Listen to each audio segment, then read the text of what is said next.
Bismillahirrahmanirrahim. Alhamdulillahi rabbil alamin. Allahumma salli wa sallim ala sayyidina Muhammadin miftahi babi rahmatillah adada ma fi ilmillah, salatan wa salaman daimaini bidawami mulkillah wa ala alihi wa sahbihi. Allahumma salli ala sayyidina Muhammadin salatan taftahu biha lana futuhal arifin wa tufaqihuna biha fid din wa ala alihi wa sahbihi. Assalamualaikum warahmatullahi wabarakatuh. Alhamdulillah, malam yang mulia ini Allah Ta'ala pertemukan kita semua sehat walafiat. Mudah-mudahan yang sakit jadi sehat, yang sehat gak kena penyakit, semuanya mendapatkan kemuliaan dunia hingga akhirah. Amin Allahumma amin. Ikhwani rahimakumullah, tentunya sudah sangat banyak nasihat yang tadi disampaikan. Dari mulai pembacaan maulid, kemudian ceramah demi ceramah setelah maulid, sangat banyak nasihat. Saya cuman mau ambil satu kisah. Mudah-mudahan kisah yang mau saya sampaikan ini membawa barokah. Ya, mudah-mudahan bawa barokah. Kenapa kisah ini saya sampaikan? Karena akhir zaman ini kita sudah mulai lupa. Ya, akhir zaman ini kita sudah mulai lupa bahwasannya ilmu yang paling penting untuk dipelajari adalah ilmu tentang hal-hal yang wajib untuk dipelajari. Ilmu wudhu, ilmu sholat, ilmu puasa, ilmu zakat, ilmu haji, ilmu akidah. Itu adalah ilmu-ilmu yang paling penting untuk dipelajari. Tapi zaman sekarang kita sibuk menyampaikan hal-hal yang kurang perlu untuk disampaikan, menjelaskan hal-hal yang kurang perlu untuk dijelaskan. Kadang-kadang kalau ada khatib, ada ulama jelaskan masalah wudhu, maka langsung makomnya turun drastis. Wah, ini ulama kampung ini, ustadz kampung. Kalau jelasin wudhu namanya ustadz kampung. Kalau jelasinnya ma'rifatullah, Masya Allah, ini waliullah. Kalau udah bicaranya ilmu terbang, bukan rebana, bukan ya, ilmu terbang, bisa lihat yang gaib-gaib, ini waliullah. Apalagi bisa meramal, laku keras. Padahal kemarin udah saya ajarkan ya, cara meramal tahun 2021. Ya, zaman modern. Masih ingat gak pelajarannya saya sampaikan? Tapi jangan dipraktekkan. Nanti kalau kamu praktekkan bahaya. Dosanya luar biasa. Buka kamar satu, siapkan kamera yang bagus, kemudian layar monitor yang cukup bisa kamu lihat dengan oke, speaker yang jelas, kemudian satu ruangan di depan, ruang tunggu pasien. Siapkan di situ juga mikrofon-mikrofon yang bagus dan satu asisten yang tidak dikenal orang sebagai asisten, berlagak jadi tamu, menginterogasi semua pasien yang datang. Dari mana Mas? Dari mana Mbak? Dari mana Bu? Tanya semua. Yang di dalam itu menyimak, melihat dan mencatat. Giliran yang jadi tamu tadi pasiennya masuk, langsung ini yang berlagak jadi ahli kasyaf tadi berkata, dari Madura ya? Masya Allah, kok tahu? Dari Solo ya? Tahu. Anaknya 5 lagi mau nambah 1 ya? Tahu, Masya Allah. Dikira kasyaf, dikira ahli meramal, padahal semua data itu hasil menyimak percakapan asisten bersama tamu menggunakan kemajuan teknologi tahun 2021. Tapi yang laku yang begini-begini. Akhir zaman ini yang dilihat oleh masyarakat yang modelnya begini-begini. Ikhwani rahimakumullah. Nabi Muhammad sallallahu alaihi wasallam diutus oleh Allah Subhanahu wa taala kepada kita semua. Allah nyatakan dalam Al-Qur'an, "Wa ma arsalnaka illa rahmatan lil alamin." Tidak aku utus engkau kecuali rahmat bagi jagat raya, bagi alam semesta. Kemudian yang kedua, Rasul juga bersabda SAW, "Innama bu'ithtu liutammima makarimal akhlak." Aku diutus untuk menjadikan akhlak yang sudah ada ini, yang baik-baik jadi sempurna. Yang baik-baik jadi sempurna. Kemudian dalam hadis yang lain Rasul bersabda, sesungguhnya aku diutus sebagai seorang pengajar, mualliman, sebagai seorang pengajar. Lantas apa yang diajarkan Nabi Muhammad sallallahu alaihi wasallam? Yang diajarkan Rasul cara sholat. Sallu kama ra'aitumuni usalli. Sampai Rasulullah SAW mempraktekkan sholat. Praktek wudhu ditiru oleh para sahabat. Makanya kalau kita lihat dari zaman Nabi Muhammad sallallahu alaihi wasallam sampai hari ini, habib-habib, ulama-ulama, kiai-kiai sepuh tidak akan pernah berhenti mengajarkan ilmu sholat, ilmu wudhu, ilmu sholat, ilmu wudhu. Kadang-kadang kita kalau duduk agak jemu juga, kapan makrifahnya ini? Ini kiainya kok nggak jelasin makrifah nih ya, habibnya kok nggak jelasin makrifah. Kok kasraf-kasrafnya nggak ada ya, penerawangannya nggak ada ya, kok polos-polos saja ya, kok biasa-biasa saja. Kenapa? Karena afdhalul ilm, ilmu yang paling agung, yang paling utama ya ini, ilmu sholat. Ilmu sholat ini Nabi menerimanya langsung dari Allah Subhanahu wa ta'ala. Mi'raj dulu, mulai waktunya sholat, ya, berapa jumlah sholat, berapa waktu sholat, Nabi menerimanya langsung dari Allah Subhanahu wa ta'ala. Mi'raj di langit sana, di Sidratul Muntaha. Ilmu apa lagi? Ilmu wudhu yang berkaitan dengan sholat. Tapi coba sekarang dicek, ngomong gini ini juga enak juga nggak enak ya. Mulai wajah-wajah ngantuk tampak di hadapan saya. Nah, saya yang ngomong kan sebetulnya juga ngantuk ini. Karena setan untuk ilmu begini, setannya setan kelas kakap. Setan yang jenderal-jenderal. Jangan sampai ada yang mendengarkan ilmu wudhu, ilmu sholat. Jangan sampai ada yang minat ilmu wudhu, ilmu sholat. Kenapa? Kata iblis, kata syaitan, karena kalau sampai umat Nabi Muhammad sallallahu alaihi wasallam mereka belajar ilmu wudhu, mereka belajar ilmu sholat, celaka kita. Kenapa? Begitu sholatnya bagus, dosanya antara dua sholat diampuni oleh Allah Ta'ala. Capek kerja kita nih, capek-capek kerja, jurumusin manusia. Giliran zuhur datang, dosa dari subuh sampai zuhur dihapus sama Allah Ta'ala. Kalau sholatnya bagus. Nanti kalau wudhunya bagus, wajahnya jadi bercahaya. Nanti kalau sholatnya bagus di alam kubur, langsung bebas dari interogasi malaikat. Sholatnya bagaimana? Bagus. Dah selesai, jangan diurus VVIP. Sholatnya bagaimana? Jelek. Sortir dulu nih, masuk kelompok wajib interogasi lebih lanjut. Kenapa? Karena sholatnya jelek.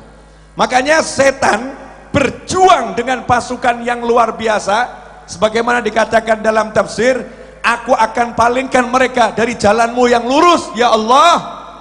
Itu yang dimaksud adalah sholat. Tapi sekarang siapa yang mau mengajarkan ilmu sholat di pengajian? Yang membatalkan sholat, rukunnya sholat, yang membatalkan wudhu, rukunnya wudhu. Begitu ada habib bicara seperti ini, ustadz bicara seperti ini, kiai bicara seperti ini, labelnya habib kampung. Ustadz kampung, kiai kampung, muallim, muallim, dah levelnya bawah, nggak high class. Ya, bukan yang levelnya luar biasa. Kita pun dengarnya males. Padahal kalau kita buka sejarahnya para ulama besar itu yang menjadi karya utamanya adalah menjelaskan ilmu salat, menjelaskan ilmu wudhu, menjelaskan ilmu puasa, menjelaskan ilmu zakat, menjelaskan ilmu tauhid, akidah ahlus sunnah wal jamaah. Contoh, saya nggak akan bicara lama-lama, janji lo ya. Enggak, karena saya sudah termasuk bagian paling akhir, walaupun bukan yang terakhir. Ya, begini, ingat cucu Nabi Muhammad SAW, Sayyidina Hasan dan Husain radhiyallahu ta'ala anhumah, buah hati Nabi Muhammad SAW, anak yang kesenangannya naik punggung Nabi Muhammad SAW. Rasul jadi kendaraan, cucunya naik di atas punggung beliau SAW. Kakek yang kesenangannya punggungnya dinaikin cucunya Nabi Muhammad SAW. Pergi dari safar jauh-jauh, Nabi SAW gak cari istrinya dulu. Beda dengan bapak-bapak, dari luar kota capek-capek, yang dicari istrinya dulu. Nabi Muhammad SAW capek dari luar kota, nggak cari istrinya dulu, nggak minta dipijitin sama istrinya, enggak. Nabi Muhammad SAW nyari putrinya Fatimah Zahra radhiyallahu anha dan mencari cucunya Hasan dan Husain radhiyallahu taala anhuma. Dan Sayyidah Fatimah radhiyallahu anha tahu kalau ayahnya pasti kalau datang nggak kemana-mana masjid, langsung rumah putrinya, masjid rumah putrinya. Maka Sayyidah Fatimah Zahra radhiyallahu anha menunggu ayahnya dari balik pintu. Begitu datang Nabi Muhammad sallallahu alaihi wasallam, maka Sayyidah Fatimah Zahra mengecup kening Nabi dan Nabi mengecup kening Sayyidah Fatimah Zahra radhiyallahu taala anha. Setelah itu Nabi nanya SAW, di mana Hasan dan Husain? Kemudian dikasih tahu ada di dalam. Rasul pun menghampiri keduanya. Kemudian Rasul merangkak dan berkata, naiklah ke punggungku. Kemudian bermain-main dengan cucunya. Sallallahu alaihi wasallam. Sallu ala Nabi. Itu Rasulullah. Tumbuhlah Sayyidina Hasan dan Husain menjadi pemuda-pemuda yang luar biasa. Cek perhatiannya terhadap sholat bagaimana. Beliau diceritakan Sayyidina Hasan ketika akan sholat wudhu. Lah ketika wudhu dilihat wajahnya pucat pasi. Wajahnya pucat pasi, seperti orang yang kehabisan darah, yang darah rendah, darahnya mau habis, mau pingsan. Maka ditanya oleh seseorang, wahai cucu Nabi, kenapa wajahmu seperti ini? Maka beliau menjawab, kamu tahu enggak, sebentar lagi aku mau menghadap siapa? Sebentar lagi aku mau menghadap siapa? Jadi wudhu itu udah khusyuk, wudhu sudah khusyuk, sementara kita enggak khusyuk sejak wudhu. Ya, coba bedanya nih. Cucu Nabi Muhammad SAW sejak wudhu sudah khusyuk, sementara kita sejak wudhu sudah tidak khusyuk, apalagi sholatnya. Nah, wudhunya aja udah gak khusyuk.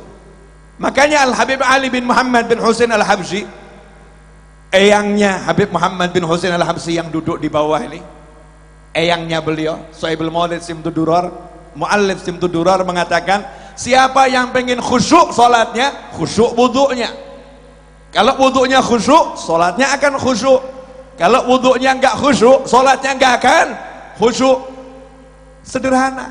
Orang sekarang ilmu khusyuk, Masya Allah, luar biasa. Ilmu wudhu enggak diajarin, ya enggak khusyuk-khusyuk, enggak akan khusyuk.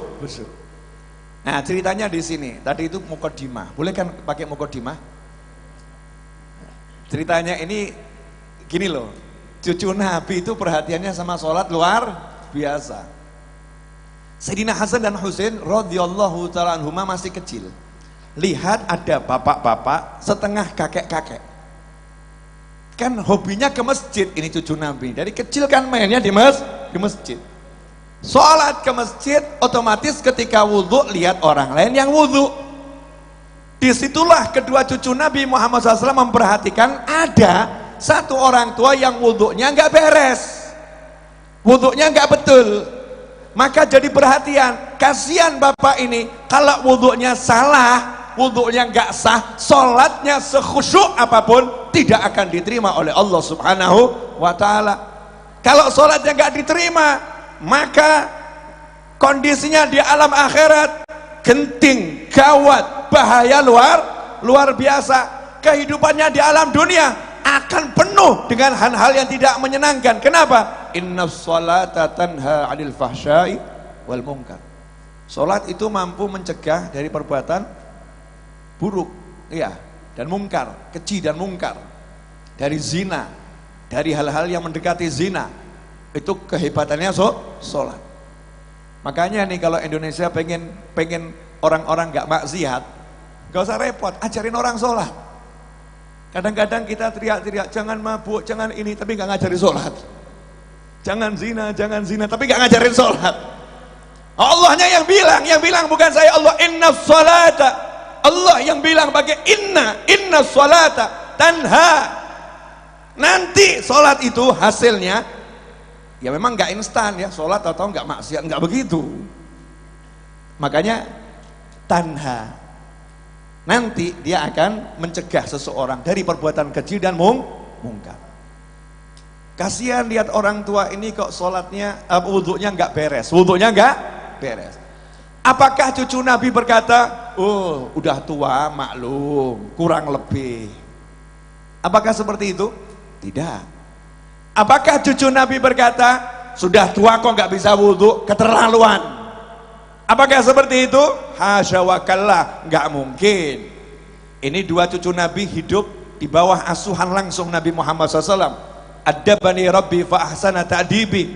Kata Nabi Muhammad SAW, atau kama qala SAW, yang mendidik aku langsung adalah Allah. Nggak mungkin pendidikan Allah nggak terbaik. Allah didik aku dengan pendidikan yang sangat baik. Makanya sampai Allah muji, wa innaka la'ala khuluqin azim. Kenapa? Karena yang didik langsung Allah Subhanahu wa Ta'ala. Maka Sayyidina Hasan dan Husain menjadi manusia yang paling berakhlak di jagat raya. Lihat ada orang tua wudhunya nggak beres. Coba sekarang cek, pasang kamera CCTV di ruang wudhu laki-laki, tapi jangan di share ya, untuk tes saja. Dalam satu hari dari 100 orang wudhunya yang sah yang mana? Nanti kan antum akan menemukan keajaiban. Banyak orang wudhu basuh tangan ya, yang depan di atas siku, yang belakang nggak sampai siku. Banyak orang wudhu ketika membasuh kaki, betul kakinya disiram tapi bagian bawah nggak kena. Banyak orang wudhu yang ketika membasuh kaki, nyiram kaki ini dengan air, selah dari jemarinya nggak kena air karena Masya Allah jarinya gemuk-gemuk. Makanya mungkin lemak-lemak terus, nggak dikasih air, selah-selah jarinya nggak dibuka. Banyak orang yang wudhu, ya banyak orang yang wudhu, mungkin ketika membasuh wajah, dari kamera itu kelihatan, ketika membasuh wajah ternyata tidak sampai batas wajah, masih kurang, nggak ngerti batasan wajah yang mana. Banyak orang yang wudhu ternyata wudhunya belum sah, ngeri. Maka ini sudah dilakukan Sayyidina Hasan dan Husain. Lihat ada orang yang wudhunya nggak beres, langsung bekerja dua cucu Nabi Muhammad SAW.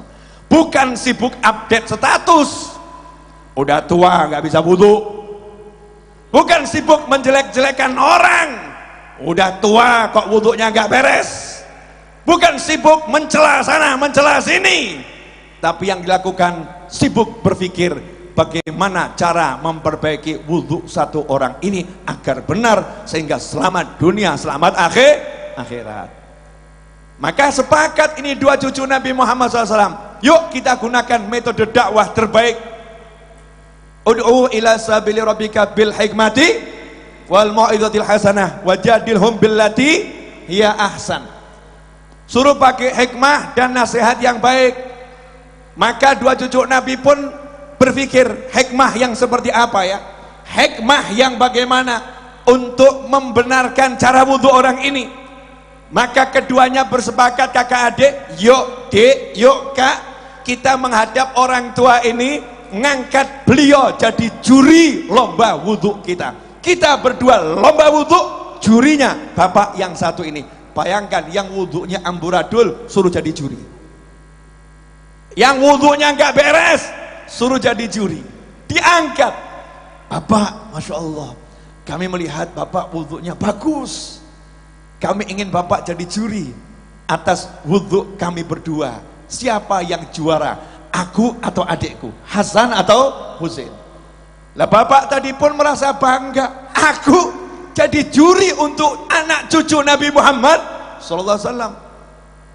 Maka siap, sami'na wa ata'na.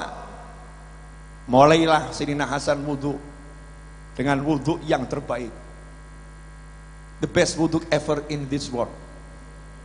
Betul, Inggrisnya gitu. Sembuh, pokoknya ngomong aja tuh ya. Kamu nggak bisa bahasa Inggris, nggak masuk neraka kok. Tapi kalau kamu nggak bisa bahasa Arab, rugi. Kalau nggak bisa bahasa Arab, rugi. Karena untuk satu huruf berbahasa Arab itu ada cinta pada Nabi Muhammad SAW. Untuk satu huruf berbahasa Arab, kalau kita niati, kata guru saya di pondok dulu, Al Habib Hasan Baharun radhiyallahu anhu, mengatakan kepada santri-santrinya, belajarlah bahasa Arab, karena belajar bahasa Arab bagian dari cinta pada Nabi Muhammad SAW. Ahibbul Arab, cintai orang Arab, begitu sabda Nabi Muhammad SAW. Atau kama qala sallallahu alaihi wasallam. Belajar, nanti setiap huruf kamu bilang ana, anta, antum. Setiap hurufnya kamu niat mengikuti apa yang diucapkan Nabi Muhammad SAW, maka ucapanmu ana bagian mengikuti sunnah Nabi Muhammad SAW, dapat pahala yang luar biasa. Itulah bedanya orang Indonesia kalau berbahasa Arab dengan orang Arab kalau berbahasa Arab. Orang Indonesia kalau berbahasa Arab niatnya ittiba Nabi Muhammad SAW. Kalau orang Arab berbahasa Arab niatnya apa? Ya adat, memang bahasanya. Ya memang bahasanya. Kalau kita itu berubah menjadi ibadah. Begitu kata guru saya nggak ngurus kata orang lain. Orang lain punya pendapat beda, silahkan. Mulailah wudhu dengan wudhu yang terbaik. Subhanallah, giliran Sayyidina Husain wudhu yang terbaik. Disitulah jurinya ditanya, bapak pemenangnya siapa? Maka jawab, pemenangnya kalian berdua, saya yang salah.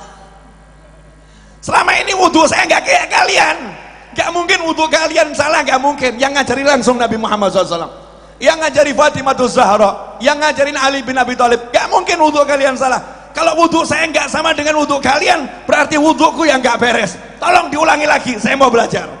Subhanallah, sekali pertemuan beres urusan wudhu bapak ini, selesai. Saya pengen ngasih gambaran begini loh. Cucu Nabi Muhammad SAW yang menjadi perhatiannya sholat orang lain, wudhunya orang, diperhatikan betul. Nah kalau sekarang kita ini perhatiannya aibnya orang, keburukannya orang, salahnya orang untuk diperbincangkan. Padahal perintah Nabi Muhammad SAW kalau lihat aib tuh tutup, lihat kekurangan orang jangan diperbincangkan, la taghib, jangan ghibah, jangan namimah, tapi solusikan. Ada orang nggak bisa, ajarin. Ada orang nggak tahu, kasih tahu. Ngasih taunya pun pakai ilmu, jangan di hadapan orang banyak, ajarin. Seperti siang tadi saya ceramah, saya kutip kisahnya eyangnya Habib Muhammad, Habib Ali bin Muhammad bin Husain al-Habsyi Sahibil Maulisim Tudurar. Terakhir ya, kepanjangan udah ini. Iya, ini panitia udah lihat jam-jam. Wagat Habib, wagat, Masya Allah. Entah panitia yang mana. Ya saya kan panitia juga. Ini kan mempanitiakan diri sendiri. Ya mungkin kan nggak sempat lihat YouTube saya, ya belum subscribe kan ya. Ya agak keterlaluan juga. Kalau pecintanya Ustadz Babai kok belum subscribe Habib Novel Al-Idrus, ini ya belum subscribe channel Habib Novel Al-Idrus, dia keterlaluan. Ya karena mungkin belum subscribe ya saya ceritakan dikit. Habib Ali bin Muhammad bin Husain al-Habsyi radhiyallahu anhu, kecintaan Nabi Muhammad SAW, yang kalau bulan Maulid di Kemis terakhir Rabiul Awal menyelenggarakan Maulid yang datang 50.000 orang di zaman itu.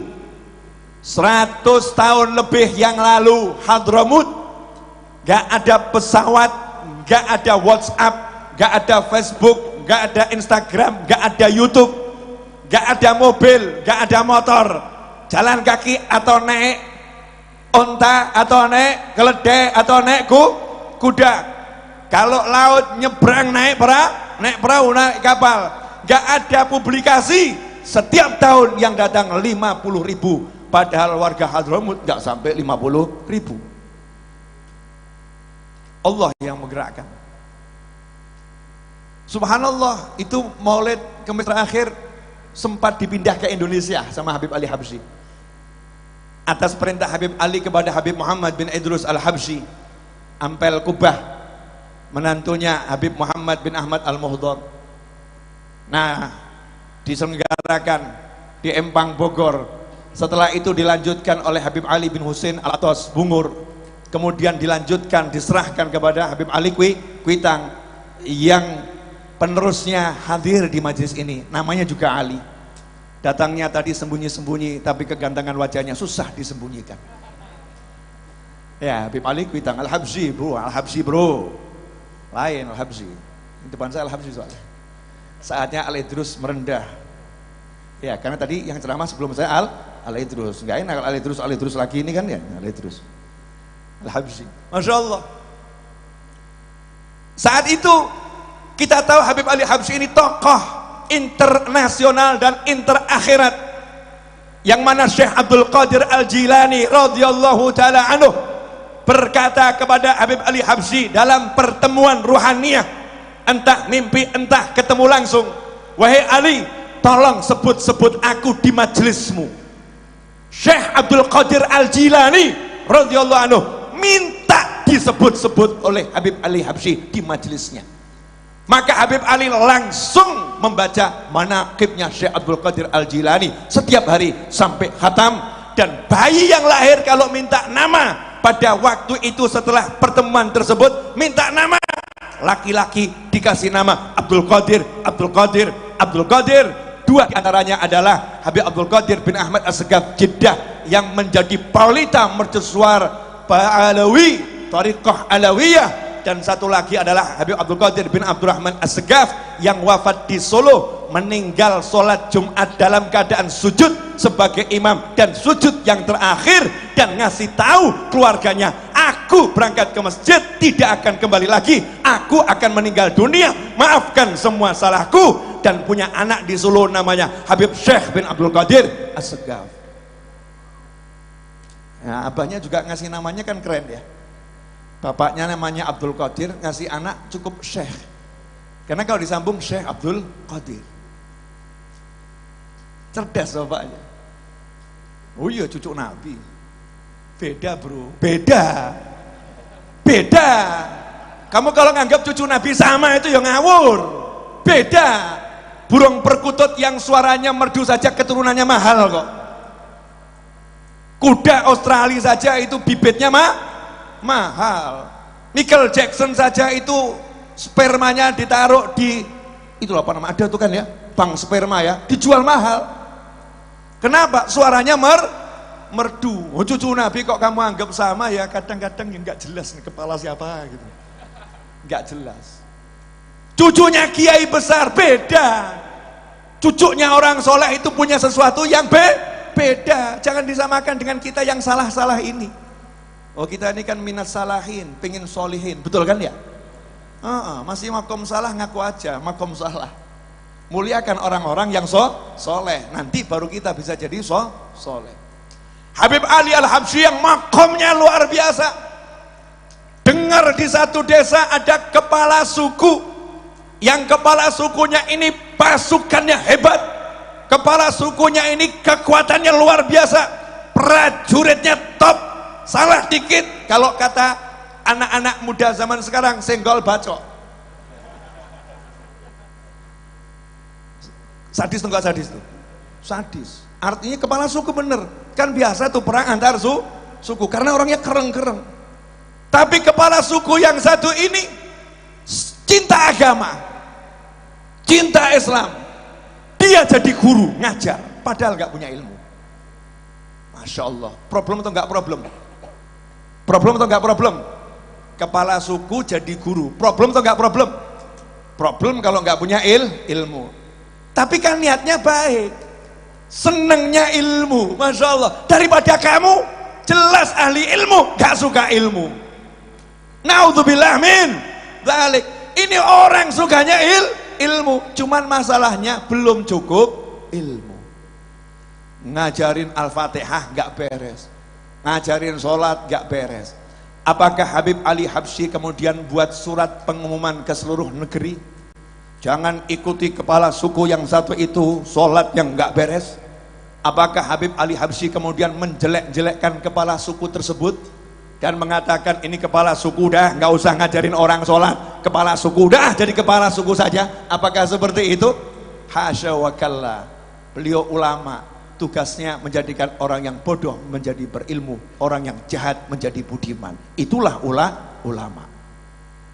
Maka berangkatlah Habib Ali Habsyi ngajak salah satu muridnya, yuk kita ke tempatnya kepala suku tersebut. Ngapain Habib ke sana? Panggil dia, antum Habib, antum tokoh masyarakat, biar tuh kepala suku yang datang kepada Habib. Enggak, biar aku saja yang datang kepadanya. Untuk apa Habib? Saya mau ngajarin dia, tapi harus pakai metode. Metodenya saya mau berguru sama dia. Habib Ali Habsyi, yang hallnya saja di Solo setelah 100 tahun lebih yang datang segitu, mau capek-capek datangi kepala suku yang gak jelas, didatengin. Kepala sukunya dengar Habib Ali Habsyi mau datang, senangnya luar biasa. Habib Ali Habsyi itu yang viral itu ya, kalau sekarang kan begitu ya, tokoh masyarakat yang tenar itu ya, yang dikagumi banyak orang itu, yang disegani orang-orang itu. Saya bayangkan kalau Habib Ali Habsyi zaman sekarang punya YouTube, subscribernya berapa itu? Jamaah Maulid Simtud Durar aja di Indonesia kan unlimited jumlahnya, betul kan ya? Masya Allah. Ya, Anda kan agak keterlaluan, mau cucunya di sini nggak subscribe. Ntar lagi naik Beb, subscriber, tenang, aman-aman. Lanjut. Berangkatlah Habib Ali Habsyi, datang kepala suku nyambut dengan senang. Habib Ali Habsyi datang, Habib Ali Habsyi datang, disambut ya dengan adatnya suku tersebut. Maka Habib Ali Habsyi mengatakan, saya datang ke sini ini mau belajar. Nggak mungkin Ali Habsyi mau belajar sama saya. Oh iya, saya dengar kamu ini guru besar. Saya kalau dengar ada guru besar, saya akan cari ilmu. Kalau bahasa kita, Nabi Musa aja cari Nabi Khidir gitu loh ya. Saya harus cari, harus saya datengin ini ulama besar. Beb, saya nggak mau ngajarin Habib, bukan makom saya ngajarin Habib, nggak bisa. Kamu pengajar harus ngajarin saya. Deal Beb, gini saja Beb, Habib ngajarin saya, nanti saya ngajarin Habib. Deal. Maka mulailah saat itu kepala sukunya diminta oleh Habib Ali Habsyi untuk ngajarin surat Al-Fatihah. Ajarin saya dulu, kata Habib Ali Habsyi. Ajarin saya baca surat Al-Fatihah, nanti baru saya akan mengeluarkan ilmu yang saya peroleh dari guru-guru saya, surat Al-Fatihah. Siap Beb, seneng nih kepala sukunya. Kenapa? Enggak dihina, enggak dicaci, enggak dimaki, enggak direndahkan, enggak dirusak namanya, enggak dijatuhkan, tapi diangkat. Hakadha tariqah alawiyah. Inilah tariqah alawiyah, tidak menjatuhkan tapi memuliakan, tidak menghinakan tetapi menjadikan orang yang hina menjadi bertabat tinggi di sisi Allah Ta'ala. Subhanallah. Mulailah kepala sukunya baca Al-Fatihah, dari awal sampai akhir gak ada yang benar. Dari awal sampai akhir gak ada yang benar. Habib Ali Habsyi kemudian ditanya, gimana Habib? Gimana Al-Fatihah saya? Gimana Al-Fatihah saya? Jawabannya apa gini? Ngawur kabeh. Samburadul. Aduh, ini murid yang udah kamu ajarin berapa? Wah, neraka semua itu. Apa begitu? Enggak. Beliau berkata, Fatihahmu bagus, cakep, luar biasa. Cuman ada beberapa titik ini kalau kamu tekan dikit akan jadi lebih bagus. Yang mana, Beb? Itu coba awal tadi basmalahnya. Bismillahirrahmanirrahim. Nah itu tuh roknya tekan dikit. Bismillahirrahmanirrahim. Tasdidnya hidupkan. Nah itu terus ya-nya tuh panjang kan. Jangan Bismillahirrahmanirrahim. Jangan. Bismillahirrahmanirrahim. Ya-nya hidupkan. Gitu, Beb. Iya, coba saya baca ya, Beb. Oh iya. Masya Allah, sekali duduk Al-Fatihah khatam. Sehingga itu kepala suku, satu-satunya kepala suku yang khatam Al-Fatihah sama Habib Ali Habsyi. Antum semua kalah, bro. Sorry. Ini kepala suku langsung jadi muridnya Habib Ali Habsyi. Belajar sholat, belajar wudhu, belajar Al-Fatihah. Sekali kunjungan pulang, subhanallah. Kepala suku tadi jadi guru besar urusan wudhu dan sholat. Seluruh daerah yang ada di situ, sholatnya yang tadinya susah dijangkau oleh ulama karena suku-suku yang keras, susah dijangkau oleh ustadz-ustadz, akhirnya dijangkau Habib Ali Habsyi karena mau merendahkan diri di hadapan kepala suku yang salah ajarannya. Didandani, akhirnya beres semuanya. Ilmu apa? Ilmu sholat. Ilmu sholat, ngaji, Al-Fatihah. Ikhwani rahimakumullah, jujur. Kapan terakhir belajar sholat? Ayo jujur loh, ngadeg aku. Kok sesemali. Ya ini kalau berdiri kan tanda-tanda mau berhenti. Jangan bahagia dulu. Wah ini HP-nya mau tambah panjang, enggak, ini mau lari ke sana. Kan harus berdiri dulu. Udah kamera udah bagus, udah cakep, nggak kepotong atas. Iya, jangan macam-macam, ini masuk internasional. Nah ya itu udah, itu masih kepotong, tuh kurang naik dikit. Nah, ya saya kan biasa pengarah kamera. Oh iya saya punya studio juga. Cakep. Ya. Oh hilang, sini berarti ya. Iya, tidak sudutnya situ biar pas. Oke, udah pas semua? Udah. Nanti kalau wajah saya kurang seger, disegerkan dikit ya. Ya kasih perubahan warna dikit biar cakep. Alhamdulillah. Ikhwani rahimakumullah. Ini dulu ilmu yang diwasiatkan Habib sama anak cucunya, ilmu sholat. Apa yang terakhir kali disampaikan Nabi Muhammad SAW ketika ruhnya akan keluar? As-sholah. Sholat. Sekarang ini kok ilmu sholat gak dipelajari, gak diajarkan. Masya Allah, kita anggap ilmu kecil. Saya mau nanya boleh?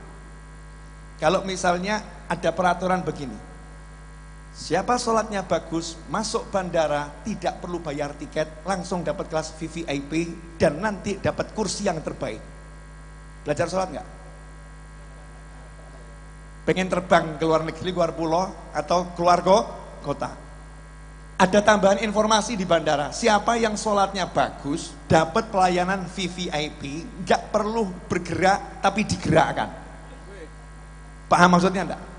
Biar mesin yang bekerja, duduk sudah semua kendaraan dan lain sebagainya lengkap. Tuh loh, bedakan kalau alih terus yang datang.